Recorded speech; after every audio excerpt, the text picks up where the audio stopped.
Netflix की the deliverance एक moderate one time watch thriller है जो इस हफ्ते रिलीज हुआ है। तो चलिए एक बार जल्दी से फिल्म के इंपॉर्टेंट इवेंट्स को रिकैप कर लेते हैं। ऐसे ही दूसरे वीडियोस देखने के लिए और हमसे जुड़े रहने के लिए चैनल को सब्सक्राइब कीजिए और वीडियो को लाइक और शेयर करना ना भूलें। Thank you. और एक ह्यूज स्पॉइलर वार्निंग के साथ लेट्स मूव ऑन। एबनी की जिंदगी में प्रॉब्लम्स कब से बढ़ रही है ये उसे याद ही नहीं।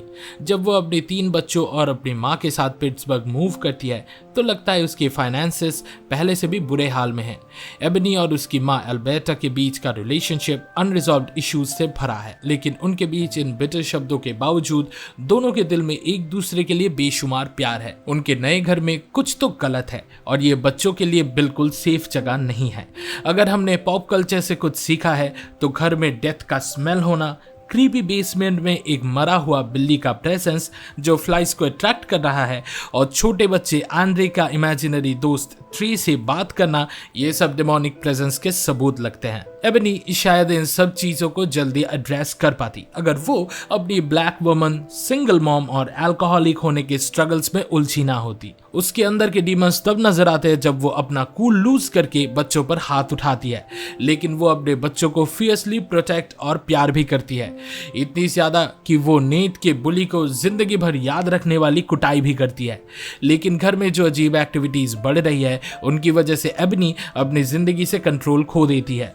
चाइल्ड सर्विसेज उसके पीछे पड़ जाते हैं और चाहे वो कितनी भी कोशिश कर ले लेकिन उसकी जिंदगी कभी आसान नहीं होती। जैसा कि मैंने पहले ही कहा था, बहुत सारे अनरिजॉल्व्ड इश्यूज हैं। अल्बर्टा जल्दी से एबनी को उसकी गलतियों के लिए पॉइंट आउट करती है, लेकिन ये सिर्फ कंसर्न से नहीं होता। अल्बर्टा के जाइब्स उसके अपने रिग्रेट से आते हैं जो उसने एबनी की मां होने के दौरान किए थे। एक वाइट औरत के लिए एक ब्लैक बच्चे को पालना आसान नहीं था और अल्बर्टा ने कई तरीकों से पेरेंट के तौर पर फेल किया। वो एक एडिक्ट थी, शायद फिजिकली अब्यूसिव भी थी और उसे ब्लैक मर्दों के साथ डेट पे जाना पसंद था, लेकिन किसी एक के साथ सेटल होने में उसकी मन नहीं लगती थी। तो एबनी को ये फील होता होगा कि वो अपनी माँ के लिए अपनी स्किन कलर की वजह से ही कभी इनफ नहीं बन पाएगी। लेकिन अल्बर्टा अब बदल गई है। गॉड को पाकर उसने अपने एडिक्शन से छुटकारा पा लिया है। जब वो एबनी को पेरेंट के तौर पर फेल होते देखती है तो वो चाहती है कि एबनी उसकी गलती को रिपीट ना करे जो उसने की थी। लेकिन एबनी अब भी एक वुंडेड चाइल्ड है, अपनी माँ से नाराज, और वो अपने सारे फैसले इस इमोशनली अनस्टेबल जगह से लेती है। लेकिन वो अल्बर्टा से प्यार भी करती है, चाहे वो दिखाती ना हो। एक हंसते हालत में भी वो सीक्रेटली अल्बर्टा के केमो के लिए पे करती है। अगर आप उसके बचपन से नजरिए से देखते हो तो आप एबनी के गॉड से गिले शिकवे आसानी से समझ पाओगे। क्यों गॉड उसकी माँ के लाइफ में इतनी देर से आए, कि उन्होंने छोटी एबनी को उस मर्द से नहीं बचाया जो अल्बर्टा अपने घर ले आई थी। जब शांति के बॉडी पर इनएक्सप्लिकेबल मार्क्स दिखने लगते हैं तब एबनी अपने बेटे नेट के साथ फाइट को हैंडल करने के तरीके से डिसअपॉइंट होती है। नेट अपने डैड से मनी ऑर्डर्स कैश इन कर रहा था और अपनी सेविंग्स बना रहा था ताकि वो जल्द से जल्द इस घर से मूव कर सके। लेकिन एबनी जो अपनी फीलिंग्स को अपने बच्चों पर प्रायोरिटाइज करती है और उनसे उम्मीद करती है कि वो उसके फेलियर्स को सिंपैथी से एक्सेप्ट करेंगे, नेट के शब्द से बहुत हर्ट होती है तो वो उसे पीट देती है और छोटे आंद्रे को चोट लग जाती है जब वो उन्हें फाइट करने से रोकता है। उस मोमेंट में एबनी ने अपने अंदर झांक कर देखा और उसे जो दिखाई दिया वो उसे एकदम पसंद नहीं आया। लेकिन ये सब एक स्टेबल स्टेट ऑफ माइंड के लिए कंड्यूसिव नहीं है और एबनी चाइल्ड सर्विसेज की सिंथिया के सामने अच्छा इंप्रेशन नहीं बना पाती, जो ऑलरेडी बिलीव करती है कि एबनी पेरेंट बनने के लायक नहीं है और उसे गलतियां करते हुए रंगे हाथों पकड़ना चाहती है। ये उसकी माँ को भी अच्छा नहीं लगता जब ट्रांस लाइक स्टेट में एबनी अपने बच्चों को हर्ट करती है और फिर भूल जाती है कि उसने ऐसा कुछ किया है। जो भी आंद्रे से बात कर रहा है और उसे बेसमेंट में बुला रहा है वो उन सब के अंदर की रेज को वेपनाइज भी कर रहा है। ये क्रीचर नेट के थ्रू आंद्रे को बाथटब में डुबाने की कोशिश करता है, लेकिन तब भी एबनी अपनी पर्सनल इश्यूज की वजह से गॉड की तरफ नहीं जा पाती। चीजें तब और बिगड़ने लगती है जब 3 बच्चों का एक पिक्यूलियर साइकोटिक ब्रेक होता है। नेट अपने टीचर पर हंसता है जब वो उसे बताने की कोशिश करती है कि रेसिज्म एड्स रिलेटेड डेथ्स के लिए काफी हद तक रिस्पॉन्सिबल है, स्पेशली ब्लैक लोगों में। आंद्रे स्कूल में अपना पॉटी खा लेता है और लोगों पर फेंकने लगता है और शांति के लेग से खून निकलते ही वो ऑडिटोरियम में अपने कंडक्टर और फ्रेंड्स को डराती है। डॉक्टर से इन चीजों का कोई वैलिड आंसर्स नहीं मिलता और वो ज्यादा इंटरेस्टेड है ये जानने में कि बच्चों को ये ब्रूजेस कैसे मिले और घर पर सब ठीक है या नहीं। उसका इंटेंशन बुरा नहीं था, लेकिन एबनी को इससे ठेस पहुंचता है और इसीलिए उसे और बुरा लगता है कि सिंथिया, जो खुद एक ब्लैक वुमन है, एबनी को एम्पैथी दिखाने के बजाय उसे ब्लेम करने में कूद पड़ती है। लेकिन चाहे सिंथिया अनरीजनेबल और क्रूएल लगती हो, बच्चों के ऊपर हो रहे अत्याचार को सह नहीं सकती। उसने खुद अपने बच्चों को खोया था सिर्फ 2 सेकंड के नेग्लिजेंस की वजह से, और उसे ये बिल्कुल पसंद नहीं कि किसी बच्चे को ऐसे घर में बड़ा होना पड़े जहां वो प्यार और प्रोटेक्शन फील ना करे। लेकिन ये काफी अजीब है कि द डेलिवरेंस इन सभी साइकोलॉजिकल इंपैक्ट्स को इग्नोर कर जाता है। कभी भी हम ये नहीं देखते हैं कि एबनी ये पॉसिबिलिटीज एंटरटेन करती है कि उसका बिहेवियर बच्चों को इफेक्ट कर रहा होगा और ये बच्चे अपनी ट्रॉमा की वजह से ऐसे एक्ट कर रहे हैं। एबनी को जो आंसर्स चाहिए थे वो रेवरेंड बर्नीस से मिलते हैं, जो एक अपोस्टल है और उनके घर पर नजर रखती थी। पहले एबनी को लगता था कि बर्नीस सिंथिया के साथ के चाइल्ड प्रोटेक्टिव सर्विसेज के लिए काम करती है, लेकिन जब एबनी ने बर्नी से बैठकर बात की तो उसे समझ आया कि रेवरेंड का इस घर के साथ कोई पुराना रिश्ता है। बर्नीस एबनी को बताती है कि जो कुछ उसकी फैमिली के साथ हो रहा है वो पहली बार नहीं है। इस घर में पहले भी सुपरनैचुरल फोर्सेस ने एक फैमिली को अटैक किया था। घर में डीमंस है और जब बर्नीस पहली बार इस घर में गई थी तो वो एक डीमन से लड़ने में फेल हो गई थी। उस वक्त ये घर बर्नीस के चर्च की एक फैमिली का था। वो फैमिली जो अपने पहले घर खरीदने का खुशी मना रही थी, सब कुछ खो बैठी जब उनके बेटे को एक डीमन ने पोजेस कर लिया। बर्नीस उससे बचा नहीं पाई। डीमन ने उस लड़के को ले लिया और उसकी माँ को पोजेस करके उससे अपने पति और बेटी को मार डालने पर मजबूर कर दिया। एबनी के लिए ये काफी कन्विंसिंग था कि जो लड़का डीमंस के पास था उसका नाम वही था जो आंद्रे के नए इमेजिनरी दोस्त का था, यानी कि ट्री। एबनी ये एक्सेप्ट कर लेती है कि उसका छोटा बेटा एक डीमन के कंट्रोल में है और ये डीमन उसके बाकी 2 बच्चों को भी इफेक्ट कर रहा है। लेकिन एबनी के पास ये सब सोचने का ज्यादा वक्त नहीं होता। डीमन एक फेटल ब्लो मारता है और अल्बर्टा की डेथ हो जाती है क्योंकि वो उस घर में थी।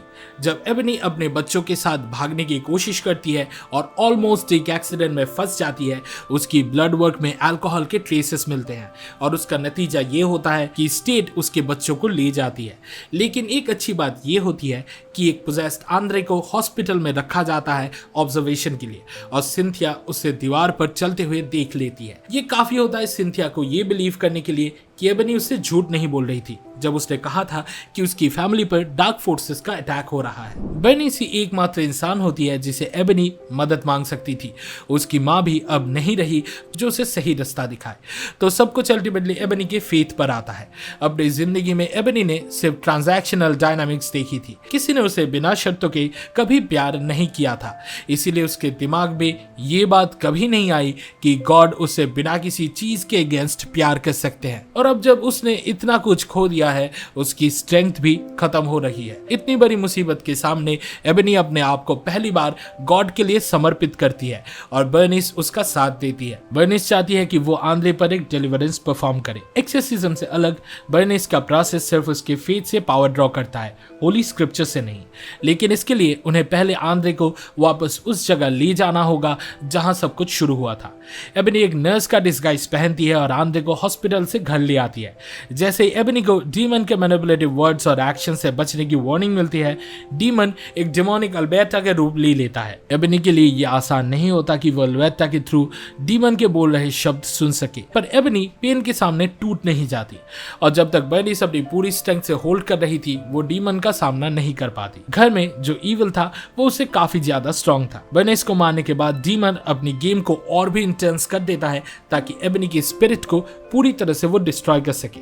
ये तक कि वो एबनी का रूप ले लेता है उस पर्सनल डीमन को मैनिफेस्ट करने के लिए जिससे एबनी ने अपनी पूरी जिंदगी लड़ाई की थी। लेकिन डीमन को ये समझ नहीं आता कि जो कुछ एबनी ने अब तक झेला है, उसने उसके अंदर की विल टू सर्वाइव और एक अच्छे इंसान बनने की ताकत को और भी ज्यादा स्ट्रॉन्ग बना दिया है।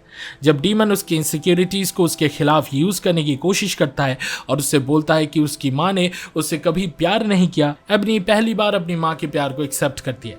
उसके बाद अल्बर्टा उसे आखिरी सलाह देती है जो उसे अर्ज करती है कि वो गॉड से डायरेक्टली बात करे। यही एबनी को डीमन के साथ उसकी फाइट में स्ट्रेंथ देती है। वो पहली बार गॉड का प्यार महसूस करती है और उसके फेथ की ताकत डीमन को वापस उस जगह भेज देती है जहां से वो आया था। उसने अपनी माँ के गॉड की ग्लोरी के बारे में कही गई बातों को एक्सेप्ट करने में काफी वक्त लगाया, लेकिन देर आए पर दुरुस्त आए। द डिलीवरेंस के एंड में डीमन आंद्रे को छोड़कर बेसमेंट के होल में चला जाता है, जो एविडेंटली वही जगह है जिसे आंद्रे रेफर करता था जब उसने कहा था कि ट्रे एक होल में रहता है। इस प्रोसेस में शांटे और नेट भी टॉर्चर्ड हो रहे थे, लेकिन डिलीवरेंस के बाद वो भी हील हो जाते हैं। बर्निस फेल हो गई क्योंकि उसके लिए ये पर्सनल नहीं था, लेकिन एबनी के लिए उसे वो सब कुछ खोने का डर था जो उसके लिए इंपॉर्टेंट था, और ये उसके स्ट्रेंथ को और भी बढ़ा देता है। सिंथिया का रिपोर्ट एक क्रूशियल फैक्टर बन गया एबनी के बच्चों की कस्टडी वापस मिलने में। उसके परिवार के लिए उसका प्यार, गॉड के साथ उसका कनेक्शन था, और जब उसने उन्हें मौत के मुंह से बचा लिया, एबनी ने अपनी जिंदगी को अपने बच्चों के लिए ठीक करने का फैसला किया। मुझे नहीं लगता कि इस इंसिडेंट के बाद उस जगह के आसपास भी कोई गया होगा, और जैसे टाइटल कार्ड बताता है उस जगह को अभी डिस्ट्रॉय कर दिया गया है, लेकिन उस जगह से स्ट्रेंज ऑकरेंसेस अब भी रिपोर्ट होती है। तो मुझे नहीं लगता कि डीमंस ने उस जगह को छोड़ दिया होगा। उन्हें सिर्फ वापस हेल भेजा गया है, पर किसी ने उनके आने जाने का दरवाजा बंद नहीं किया। एबनी इसके बाद अपने और अपने परिवार के साथ फिली मूव कर गए, और क्या पता, हो सकता है अब जब एबनी होपफुल है उसका और उसके बच्चों के फादर का रिलेशनशिप ठीक हो जाए। द डिलीवरेंस के एंडिंग एबनी के इनडोमिटेबल स्पिरिट को एक्नॉलेज करता है। उसने उन चीजों का सामना किया था जिससे कई लोग मर गए थे, और ली डैनियल्स ने गॉड को एबनी के रिडेम्पशन आर्क में एक क्रूशियल पोजीशन दिया है। जैसे इस फैमिली में एक अब्यूज का साइकिल था, अब वहां ट्रबल सोल का एक साइकिल है जो अपने फेथ से सूद हो रहे हैं। हे इस वीडियो को देखने के लिए शुक्रिया। द डिलीवरेंस देखने के आपके एक्सपीरियंस के बारे में कमेंट सेक्शन में जरूर शेयर करें। सिनेमा सीरीज के वीकली डोज के लिए लाइक बटन दबाएं और हमारे चैनल को सब्सक्राइब करें। अगले वीडियो में मिलते हैं, और फिलहाल के लिए मैं साइनिंग ऑफ। अच्छा चलता हूं and I will be back.